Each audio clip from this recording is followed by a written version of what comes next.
राजा के बेटा ही राजा बनता था। राजा के बेटा राजा इसलिए बनता था ना कि वो योग्य होता था। वर्तमान में क्या समझाया जाता है कि अब राजा के बेटा राजा नहीं बनेगा, अरे बन जाएगा राजा का बेटा राजा, क्योंकि वो योग्य है ना जी। आज हम लोग बात करने वाले हैं बीए पार्ट 2 हिस्ट्री ऑनर्स का। ये पेपर जो है पेपर 3, और पेपर 3 का ये चैप्टर जो है 8 है और ये इसका भाग 15 है। और आज ये चैप्टर पूरी तरीके से कंप्लीट हो जाएगा। देखिए ये चैप्टर बहुत दिनों से चल रहा था, अब चैप्टर कंप्लीट हो जाएगा। उसके बाद ऑब्जेक्टिव क्वेश्चन, सब्जेक्टिव क्वेश्चन, ध्यान रखिएगा इसमें जो सब्जेक्टिव क्वेश्चन महत्वपूर्ण है, सारे सब्जेक्टिव क्वेश्चन महत्वपूर्ण है। देखिए ऑब्जेक्टिव क्वेश्चन तो महत्वपूर्ण है ही, जब हम सब्जेक्टिव क्वेश्चन करवाएं उस सब सब्जेक्टिव क्वेश्चन महत्वपूर्ण है, तो आप उन सभी सब्जेक्टिव क्वेश्चनों को ध्यान से देखिए, क्योंकि वहीं से आते हैं हर साल। और जो ये मुगल काल है, यहाँ पर देखिए औरंगजेब के बारे में ये चैप्टर का नाम है मुगल काल, दिखाई देगा ना, मुगल काल। तो ये मुगल काल से हर साल क्वेश्चन पूछे ही जाते हैं, एकदम निश्चित होता है कि पूछे जाएंगे ही जाएंगे। तो पूछे जाएंगे, तो ये 2-3 को क्वेश्चन है, इसमें 3 को क्वेश्चन है, ज़्यादा नहीं, 2 से 3 को क्वेश्चन सब्जेक्टिव है, वो देख लीजिएगा तो कन्फर्म है कि वो अइबे करेगा, बस ध्यान रखिएगा। तो चलिए चालू करते हैं हम लोग। औरंगजेब के बारे में हम लोग को पढ़ना था। इससे पहले हम लोग शाहजहाँ के बारे में बहुत बढ़िया से पढ़ लिए थे, शाहजहाँ के बारे में हम लोग पढ़ लिए थे। अब हम लोगों को पढ़ना है औरंगजेब के बारे में। तो औरंगजेब, क्योंकि औरंगजेब गद्दी पर बैठ गया था, ये पिछले भागों में हम लोगों ने पढ़ लिया। अगर नहीं देखा है तो उसका लिंक इसी वीडियो के नीचे डिस्क्रिप्शन में मिल जाएगा, वहाँ देख सकते हैं। या ये क्लास जैसे ही खत्म होगा, क्लास के अंतिम में, क्लास जैसे ही खत्म होगा आपको प्लेलिस्ट मिल जाएगा, इसी वीडियो में ही प्लेलिस्ट मिल जाएगा। क्लास अंतिम में खत्म होगा तो वहाँ पर मिल जाएगा, आप देख सकते हैं। तो चलिए चालू करते हैं औरंगजेब के बारे में। औरंगजेब इसका शासन कब से कब तक था? 1658 से 1707 तक था। अब देखिए 1658 से 1707 तक इसका शासन था। इसका प्रारंभिक जीवन के बारे में थोड़ा सा देख लेते हैं। जन्म कब हुआ था? 1618 में जन्म हुआ था, और ये ऑब्जेक्टिव में पूछे जाते हैं। और ये कहाँ हुआ था? उज्जैन, उज्जैन दोहद में हुआ था, ध्यान रखिएगा, दोहद नामक जगह पर हुआ था। उज्जैन दोहद में हुआ था इसका जन्म 1618 में। पत्नी का क्या नाम था? दिलरास बानो बेगम। अब देखिए दिलरास बानो बेगम पत्नी का नाम याद रखिएगा, क्योंकि ये मोस्ट इंपॉर्टेंट क्वेश्चन है, औरंगजेब की पत्नी का नाम पूछा जाता है। और देखिए ये तो दिलरास बानो बेगम ये संबंधित कहाँ से थी? अगर क्वेश्चन डिफिकल्ट करना होगा तो आप कहेंगे अरे इतना डिफिकल्ट क्वेश्चन थोड़े पूछा जाएगा। अरे आप समझ नहीं रहे, क्वेश्चन सेट करने वाले कौन बैठे होते हैं? सब प्रोफेसर होते हैं और इसी विभाग के हैं, और आपको खुद याद रखना, एक बार और आपको याद दिलाते हैं, आपने हिस्ट्री ऑनर्स लिया हुआ है। क्योंकि कुछ बच्चे भूल जाते हैं कि वो कौन सा वो पेपर लिए हुए हैं, कौन सा पेपर उनका है, ये सब भूल जाते हैं वो बच्चे। तो आपको याद रखना है कि आपने क्या लिया हुआ है, हिस्ट्री ऑनर्स लिया हुआ है, आपको याद रखना है। तो हिस्ट्री ऑनर्स तो बहुत ही गहराई से पूछा जाएगा। दिलरास बानो बेगम नाम था, और ये फारस राजघराने से संबंधित थी, फारस राजघराने संबंधित थी ये। और देखिए तो इसका और एक बात, इसकी बेटी का नाम, यहाँ पर बेटी का नाम छूट गया है। बेटी का नाम, यहाँ पर बेटी का नाम मेहरुनिसा था, मेहरुनिसा बेटी का नाम था। अब ये इसका जो औरंगजेब का प्रथम युद्ध किसके साथ हुआ था? जुज्जर सिंह के साथ हुआ था। अब ये कब हुआ था जुज्जर सिंह के साथ? 1637 में। तो आप कहेंगे ये बैठा ही गद्दी पर 1658 में था, तो ये 1637 में युद्ध कैसे लड़ लिया? अरे उस समय शाहजहाँ के शासनकाल था ना, और शाहजहाँ के पुत्र था ये। और एक बात, इसके पिता का नाम शाहजहाँ था और माता का नाम मुमताज महल था। आपको पता है माता का नाम मुमताज महल के गर्भ से इसका जन्म हुआ था, ध्यान रखिएगा। तो उस समय जब मान लीजिए जब शाहजहाँ राजा है, यहाँ पर शाहजहाँ राजा है, उस समय इसको बहुत बढ़िया ट्रेनिंग दिया था। किसको? औरंगजेब को। अलग अलग जगहों का ये राज्यपाल बनाया था, और अलग अलग जगहों को इसको अलग अलग जगहों और युद्ध लड़ने के लिए भी ये दिया था। कौन दिया था? शाहजहाँ ने। इसको बहुत बेहतरीन मौका मिला था। कहा जाता है ना कि देखिए एक स्लोगन कहा जाता है ना कि राजा के बेटा ही राजा बनता था। राजा के बेटा राजा इसलिए बनता था ना कि वो योग्य होता था, मैक्सिमम टाइम वो योग्य होता था तभी बनता था। राजा के बेटा कैसे योग्य हो जाता था? क्योंकि राजा के बेटा, राजा द्वारा उसको बेहतरीन मौका दिया जाता था युद्ध लड़ने के लिए, युद्ध प्रशिक्षण सब कुछ उसको बहुत बढ़िया दिया जाता। साथ में ही छोटे छोटे जगहों का राज्यपाल बनाया जाता था, उसको शासन करने के लिए दिया जाता था, तब राजा का बेटा राजा बन पाता था। और नहीं तो अगर राजा का बेटा राजा उस स्थिति में नहीं बन पाता था, जब राजा ने बेहतरीन तो मौका दिया लेकिन उसने उस मौका का फायदा नहीं उठाया और उतना बढ़िया ट्रेनिंग वो नहीं ले पाया, तो इसलिए वो राजा ज़्यादा दिन तक रह नहीं पाता था। या तो उसके सेनापति उसको मार देते थे, या उसके जो जनता है वो विद्रोह करके उसको गद्दी से हटा देती थी। ध्यान रखिएगा, राजा का बेटा राजा तभी बनता है जब उस लायक होता है, और नहीं तो राजा का बेटा राजा बनेगा लेकिन ज़्यादा दिन तक नहीं रहेगा। अभी देखिए योग्य है तो राजा का बेटा राजा नहीं बनेगा। आप देखे होंगे यूपीएससी के जब रिजल्ट आता है ना, तो मैक्सिमम टाइम लेकिन चर्चा होता है कि कोई गांव का बच्चा ये यूपीएससी क्लियर कर लिया, लेकिन मैक्सिमम टाइम ऐसा ही होता है कि यूपीएससी में जो क्लियर करने वाले बच्चे होते हैं वो मैक्सिमम टाइम इंग्लिश मीडियम से पढ़े हुए होते हैं। आप देखिएगा इंग्लिश मीडियम से पढ़े हुए होते हैं। क्यों? और कोई व्यक्ति अगर इंग्लिश मीडियम से पढ़ा हुआ है, सीधा बात है कि उसका आर्थिक स्थिति बढ़िया है तभी तो इंग्लिश मीडियम से पढ़ पाया है। तो राजा के बेटा राजा नहीं बन रहा तो कौन बन रहा है? तो योग्य होगा तो राजा के बेटा राजा ही बनेगा। अगर राजा के बेटा राजा नहीं बन पा रहा है तो योग्य नहीं है। चलिए, और अगर गरीब का बेटा राजा बनना चाहता है तो क्या करना पड़ेगा? उसको उसकी योग्यता के बराबर मेहनत करना पड़ेगा। ध्यान रखिए, मेहनत करना पर संसाधन कम होते हुए भी उसको मेहनत करना पड़ेगा, तब वो बन सकता है, नहीं तो नहीं बन सकता। चलिए आगे बढ़ते हैं। यहाँ राज्याभिषेक इसने 2 बार अपना राज्याभिषेक करवाया था। ध्यान रखिएगा, 2 बार इसने राज्याभिषेक करवाया था। उपाधि, हाँ देखिए इतना बड़ा उपाधि तो आप कहेंगे अरे इतना बड़ा उपाधि इसने धारण किया था। हाँ, इससे पहले शाहजहां ने भी बहुत बड़ा उपाधि धारण किया था। कौन सा उपाधि धारण किया था? ध्यान सुनिए, अब्दुल मुजफ्फर और साहबुद्दीन मोहम्मद साहिब किरण एसानी की उपाधि धारण किया था। कौन धारण किया था? इसके पिता का नाम क्या था? शाहजहां ने धारण किया था। ध्यान रखिएगा। आगे बढ़ते तो इसने क्या धारण किया? अब्दुल मुजफ्फर मुइजुद्दीन मोहम्मद औरंगजेब बहादुर आलमगीर पदशाह गाजी। देखिए कितना बड़ा उपाधि इसने धारण किया था। कब? राज्याभिषेक के बाद। अब थोड़ा राजनीतिक अभियान इसके देख लेते हैं। राजनीतिक अभियान कैसा कैसा था? बहुत ही खतरनाक शासक था। ध्यान रखिएगा, खतरनाक किसके लिए?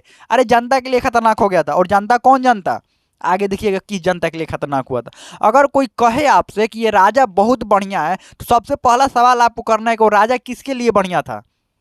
जनता के लिए बढ़िया था या शासन प्रणाली चलाने के लिए बढ़िया था? अब शासन प्रणाली चलाता भी था और ये कहा जाता था कि इस राजा के समय या इसके समय राजा की जो राजस्व व्यवस्था थी बहुत बढ़िया थी। अगर आपसे कोई कहे कि इस राजा के जैसे अकबर के समय माना जाता था कि टोडरमल जो था वो राजस्व व्यवस्था बहुत बेहतरीन चला पाता था। अगर आपसे पूछा जाए कि या कहा जाए कि इस राजा के समय राजस्व व्यवस्था बहुत बढ़िया है तो आपसे सबसे पहले आपको सवाल करना है कि वो किसके लिए बढ़िया था? जनता के लिए या राजा के लिए? राजस्व व्यवस्था हमेशा राजा के लिए बढ़िया होता है कि जनता से जितना अधिक से अधिक कर इकट्ठा करके और राजा को क्या कर दिया जाए? दे दिया जाए। ध्यान रखिएगा। आगे बढ़ते हैं। राजनीतिक अभियान दक्षिण में सबसे अधिक अभियान किया था। दक्षिण में क्या किया था? सबसे अधिक अभियान किया था। जब ये शासक नहीं तो तब भी दक्षिण में अभियान करता था। कई अभियान किया था दक्षिण में इसने। गुजरात में भी कुछ दिनों तक ये शासक रहा था। ध्यान रखिएगा। दक्षिण अभियान जब राजा बनने के बाद यहाँ पर देखिए बीजापुर, यहाँ पर क्या था? बीजापुर में 1665 में पुरंदर की संधि हुई। खुद नहीं लड़ने गया था बीजापुर में, वाला खुद लड़ने नहीं गया था, पुरंदर की संधि हुई थी। और पुरंदर की संधि के तहत बीजापुर इसके कंट्रोल में आ गया। किसके कंट्रोल में आ गया? औरंगजेब के। लेकिन एक और बात, औरंगजेब खुद नहीं लड़ने गया था, जय सिंह को भेजा था इसने। और जय सिंह और शिवाजी, ये शिवाजी के पास था बीजापुर। ध्यान रखिएगा। तो शिवाजी से जीता कौन था? जय सिंह जीता था। और जय सिंह और शिवाजी के बीच एक संधि हुआ जिसको पुरंदर की संधि कहते हैं। और इस संधि के तहत ही ये बीजापुर किसके कंट्रोल से? तो जय सिंह जीत गया था तो बीजापुर का कंट्रोल किसके हाथ में आ गया? औरंगजेब के। लेकिन पुनः 1 साल बाद ही फिर ये कंट्रोल फिर शिवाजी के हाथ में चला गया, मराठों के हाथ में फिर वापस क्या हुआ? ये चला गया। तो चलिए आगे बढ़ते हैं। फिर गोलकुंडा को इसने स्वयं जीता था। औरंगजेब ने गोलकुंडा को स्वयं जीता था इसने। ध्यान रखिएगा, ये खुद ही आक्रमण करके खुद ही जीता था ये। और कुछ इसके समय विद्रोह भी हुए तो विद्रोह को ज़्यादा देखते नहीं क्योंकि इसमें ज़्यादा विद्रोह कुछ पूछे जाते नहीं हैं। चलिए अब इसकी धार्मिक नीति सबसे ज़्यादा चर्चा में रहती है। यह एक सबसे पहले ध्यान समझिए, औरंगजेब जो था यह एक सुन्नी मुसलमान था, सुन्नी कट्टर मुसलमान था और रूढ़िवादी विचारधाराओं का था। सुन्नी आपको पता है कि इस्लाम धर्म में शिया और सुन्नी होते हैं। ध्यान रखिएगा। तो ये सुन्नी मुसलमान था। कौन सा? सुन्नी मुसलमान था और रूढ़िवादी विचार का था। रूढ़िवादी विचार यानी पुराने परंपराओं को लेकर चलता था। इस्लाम धर्म में जो परंपराएं हैं या कोई भी पुरानी परंपरा है उसी पर ये मानेगा, अपना से कुछ नहीं दिमाग लगाएगा। और रूढ़िवादी था और साथ में कट्टर इस्लामिक मतलब कट्टरता। ये औरंगजेब जो था एकदम कट्टर विचारधाराओं वाला था शासक। ध्यान रखिएगा। और ये चाहता क्या था कि कुरान शरीयत को शासन का इसने आधार बनाया था कि पूरे भारत में जितना भी भारत वाले क्षेत्र पर जितना भी इसका अधिकार था, इसको था, जितना भी क्षेत्र पर अधिकार था इसको था कि हमारे क्षेत्र में कुरान शरीयत के आधार पर ही शासन चले। चाहे वो कोई भी धर्म के व्यक्ति हो, कुरान शरीयत द्वारा ही जो भी नियम बताए जा रहे हैं उन नियमों को उनको पालन करना है। अब देखिए पालन करवाने के लिए इसने क्या क्या करा। नौरोज पारसियों का जो त्यौहार उसने बंद करवा दिया। नवरोज जो पारसियों के त्यौहार थे उसने क्या करवा दिया, बंद करवा दिया। साथ में झरोखा दर्शन बहुत फेमस था। झरोखा दर्शन राजा क्या करते थे, अपने जनता को दर्शन देते, मतलब जनता से मिलते थे, वो झरोखा दर्शन था। मान लीजिए यहाँ पर छत समझ लीजिए, छत पर राजा हो गए और नीचे क्या कौन हो गया, जनता देखने के लिए आती थी। तो इसने झरोखा दर्शन बंद करवा दिया। क्यों? क्योंकि इससे शासक की पूजा की परंपरा चालू हो गई थी कि शासकों को, अगर कोई बढ़िया शासक है, इसी के शासनकाल में मान लीजिए कोई बढ़िया शासक है जो जनता के लिए काम करता था, तो जब जनता आती थी तो क्या करती थी, दर्शन करती थी और ऐसा करती थी कि पूजा वाला परंपरा चालू हो गया कि शासकों को पूजा करे जाने लगा। और जो कि ये था इस्लाम धर्म का मतलब एकदम संबंधित, और इस्लाम धर्म को ही मानने वाला था, जिसको था कि पूजा को क्या करवाया, बंद करवाया। इसलिए झरोखा दर्शन ही क्या करवा दिया, बंद करोगे, राजा दर्शन नहीं देंगे, हटाओ। अगला, संगीतकार इतिहासकार को भी ये अपने जो दरबार से इसने क्या कर निकाल फेंक दिया बाहरी। संगीतकार को भी और इतिहासकार को भी क्यों निकाल कर फेंक दिया? आपको पता है ये सब करने के कारण इसका आर्थिक स्थिति बहुत खराब हो गया था। आपको पता है इससे पहले जो शाहजहां था, इतना बड़ा ताजमहल बनवाया, आज तक हम लोग देखते हैं ना जी, उस समय भारत वाले जितने भी भारत के क्षेत्रों पर उसका कंट्रोल था, पूरे भारत को तबाह कर दिया था। आपको पता नहीं है, सब पैसा खर्चा कर दिया था किस में, इधर उधर सिर्फ इमारतें बनवाने। आपको देख कर लगता होगा ना ताजमहल को कितना पैसा खर्चा किया गया। आपको पता है वो किसका पैसा है? वो भारत के सब गरीब लोगों का पैसा है, सब लूट कर वहाँ बनाया गया है। और हम लोगों को लगता है कि कितना बढ़िया है, उसको दुनिया का जो सातवां अजूबा है उसमें शामिल किया गया, सातवां अजूबा दुनिया का है। बताइए, वो अजूबा तो है, लेकिन आपको पता है वो भारत के लोगों के खून से वो बनाया गया है, खून पसीने की जो कमाई है ना, उससे बनाया गया है वो। और एक बात बताते हैं आपको, भारत के लोगों को खून पसीने से तो बनाया ही गया है, साथ में ही और एक दो और बात समझ लीजिए, वहाँ पर टूरिज्म इतना विकसित हो गया कि धीरे धीरे वो पैसा आ रहा है। चलिए कोई बात नहीं, भारत का पैसा भारत में आ रहा है, फिर भारत की जनता के वृद्धि विकास में ही लग रहा है, ध्यान रखिएगा। लेकिन इसने औरंगजेब से पहले जो शासक था शाहजहां, इसने बहुत एकदम जो खजाने वाला राजस्व विभाग था ना, उसको तबाह कर दिया था एकदम। क्यों? अपना बनवाने के चक्कर में ताजमहल को, ध्यान रखिएगा। तो इसीलिए इसको संगीतकार और इतिहासकार को हटाना पड़ा। बहुत सारी चीज़ों को इसने कम करा। सोना एवं चांदी की वस्तुएं पहनना बंद करवा दिया। क्यों? इसलिए नहीं बंद करवा दिया कि इस्लाम धर्म से संबंधित था, नहीं, इन्हें हालत खराब हो गया था इनका। राजस्व इसका तहस नहस एकदम हो गया था कि पैसा नहीं था, धन था ही नहीं। और कोई भी आक्रमण, इसका जैसा हरकत था, कोई भी इस पर आक्रमण कर देता था, ये किसी पर आक्रमण कर देता था, कोई बात नहीं मानता था, उससे जबरन व्यवहार करना, ये सब इसके अंदर था। और यहाँ पर और क्या किया था इसने, मुस्लिम व्यापारी को छूट दिया था इसने। मुस्लिम व्यापारियों को इसने क्या किया था, छूट दिया था। साथ में जो हिंदू बाकी जो धर्मों के व्यापारी थे उनसे सिर्फ टैक्स लगता था। जो मुस्लिम व्यापारी थे उसको छूट दिया गया था, और जो बाकी जो धर्म के व्यापारी थे उन पर क्या किया गया था, टैक्स लिया गया था। देखिए हालत खराब है, राजस्व विभाग का हालत खराब है। फिर भी इसने क्या किया था, मुस्लिम व्यापारियों को क्या किया था, टैक्स में छूट दिया था। देखिए जब हालत खराब है तो पहले हालत में सुधारा जाए जी, तब ना आप धर्म को बढ़ावा देंगे, चाहे कुछ वो कर पाएंगे। ये सबसे पहले लेकिन इसको था कि हालत खराब है चाहे कुछ हो, पहले धर्म को बढ़ावा दिया जाए। आगे बढ़ते हैं। ये इसने जजिया कर पुनः प्रारंभ कर दिया था। अब जजिया कर प्रारंभ कब किया था, फिर वापस से जब ये शासन में था यहाँ पर 1679 में इसने पुनः जजिया कर को प्रारंभ कर दिया। जजिया कर बंद करवाया गया था, अकबर द्वारा जजिया कर को बंद करवा दिया गया था, पुनः इसने जजिया कर को चालू कर दिया। जजिया कर क्या होता था, इस्लाम धर्म के अलावा जितने भी धर्म के लोग हैं वो सब टैक्स देंगे राजा को। क्यों? क्योंकि राजा उनको सुरक्षा देंगे। देखिए इस्लाम धर्म, देखिए एगो क्षेत्र हो गया, समझिए यहाँ पर एगो क्षेत्र हो गया, क्षेत्र में रहने वाली जितनी भी जनता है, उन जनता की रक्षा करने का कर्तव्य किसका है, राजा का है, कि इसको सबको रक्षा किया जाए। लेकिन जजिया कर ऐसा करता कि इस्लाम धर्म के लोगों के अलावा सबको ये टैक्स देना पड़ता था। क्यों? क्योंकि राजा इनकी सुरक्षा कर रहे हैं, इसीलिए टैक्स देना पड़ता था। लेकिन यही इस्लाम धर्म के लोगों को सुरक्षा करते थे तो उनको टैक्स नहीं देना पड़ता था।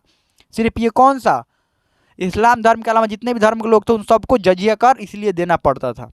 आप नॉर्मल तो टैक्स दे ही रहे हैं, चाहे खेत के लिए टैक्स दे रहे हो या कोई भी और, मैक्सिमम उस समय तो खेती ही ना थी, उस पर टैक्स किसान दे ही रहे हैं, और व्यापार कर रहे हैं तो उस पर टैक्स दे ही रहे हैं, साथ में ये भी टैक्स आपको देने हैं, ध्यान रखिएगा। आगे बढ़ते हैं। तीर्थ यात्रा कर भी लेने लगे। यहाँ पर क्या करने लगा, ये तीर्थ यात्रा कर भी लेने लगा। किससे तीर्थ यात्रा कर लेता था, ये हिंदू धर्म के लोगों से तीर्थ यात्रा कर लेता था। और एक बात क्या था, हिंदू मंदिरों को तोड़वाना इसने चालू कर दिया था। हिंदू मंदिरों को इसने क्या कर दिया था, तोड़वाना चालू कर दिया। एक बात समझिए, इसने पूरा इस्लाम धर्म का अपना मतलब इस्लाम धर्म को बढ़ावा देने के लिए इसने हिंदू मंदिरों को भी तोड़वाना चालू कर दिया था। और देखिए, इस्लाम धर्म को बढ़ावा देना है तो ये दूसरे का मंदिर तोड़वाने की क्या जरूरत है। ऐसे ही इस्लाम धर्म को अगर किसी भी धर्म को बढ़ावा देना, तो जानते हैं किससे सीखने की जरूरत है? सम्राट अशोक से सीखने की जरूरत है कि किसी भी धर्म को बढ़ावा कैसे दिया जा सकता है। क्या किया था उसने? वो बौद्ध धर्म को बढ़ावा देने के लिए किसी को जबरन उस पर जबरन व्यवहार नहीं किया था। बौद्ध धर्म को बढ़ावा देने के लिए उस समय, जिस समय सम्राट अशोक भारत की गद्दी पर था, पूरे भारत उसके कंट्रोल में था। साथ में भारत कहने का मतलब अफगानिस्तान तक उसी के कंट्रोल में था। ध्यान रखिएगा, इतना क्षेत्र, बहुत ताकतवर, सेना भी बहुत ताकतवर थी। इतना उसके अंदर क्षमता था ना कि पूरे भारत को बौद्ध बना सकता था, पूरे भारत के लोगों को जबरन बौद्ध बना सकता था। और बाकी वो श्रीलंका वाले लोग को, चीन वाले लोग को, आस पड़ोस वाले जितने भी क्षेत्र थे, वो सभी लोगों को बौद्ध बना सकता था जबरन। लेकिन उसने ऐसा नहीं किया। उसने किस चीज का सहारा लिया? बिना हिंसा किए ही अहिंसा के साथ उसने बौद्ध धर्म ग्रहण करवाना चालू किया। कैसे? समझा कर लोगों को, लोगों के मर्जी से ही। और देखिए आज बौद्ध धर्म का प्रचार कितना अधिक हो गया। और बौद्ध धर्म के नाम पर कोई लोग ये भी नहीं कहता है ना कि किसी को बौद्ध धर्म जबरन ग्रहण करवाया गया है। कोई नहीं कंप्लेन करता है इस बात का। किसी को बौद्ध धर्म से नफरत भी नहीं है, चाहे वो किसी भी धर्म का व्यक्ति हो। किसी को भी बौद्ध धर्म से नफरत नहीं है। क्यों नहीं नफरत है? इसलिए नहीं नफरत है ना कि बौद्ध धर्म के नाम पर किसी ने तबाही नहीं मचाया। अगर यही बौद्ध धर्म के नाम पर सम्राट अशोक ने तबाही मचा कर उसके बाद बौद्ध धर्म ग्रहण करवाया होता ना, तो आज बौद्ध धर्म के भी लोग, नफरत करने वाले लोग बहुत सारे मिल गए जाते। ध्यान रखिएगा। तो कभी भी किसी भी चीज़ को बढ़ावा देना है तो दूसरे को तबाह करने की जरूरत नहीं है, आराम से समझा कर भी उसको बढ़ावा दिया जा सकता है। ध्यान रखिएगा। तो यही ये औरंगजेब के बारे में है, समझ लीजिए। और कुछ इतिहासकार औरंगजेब के बारे में ये कहते हैं कि औरंगजेब ये बात समझ नहीं पाया कि भारत जो था, भारत में इस्लाम धर्म के लोगों के अलावा भी हिंदू धर्म के लोग भी रहते थे, और बहुसंख्यक हिंदू धर्म के लोग थे।